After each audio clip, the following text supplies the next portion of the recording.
Alam mo, kapag natupad mo ang pangarap mo, kahit gaano man kaliit yan, i-celebrate mo.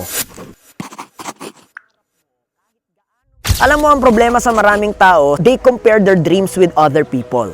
Na sometimes ayaw nilang i-celebrate yung mga pangarap nila, thinking na this is not big enough.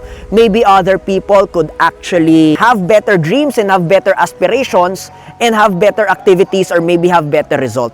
Tapos ano nangyayari? You shy away from it, you don't overcome it, and you don't celebrate it.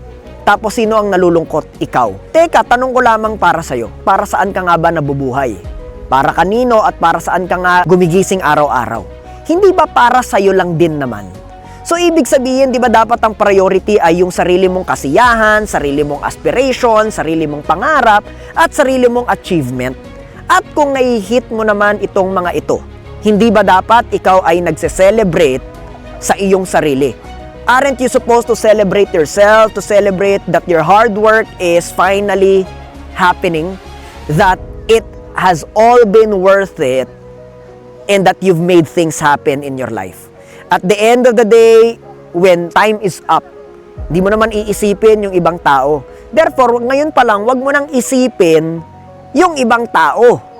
Ang isipin mo ngayon pa lang, sarili mo, kasiyahan mo, pangarap mo, achievement mo, and last but not the least, i-celebrate mo ang buhay mo.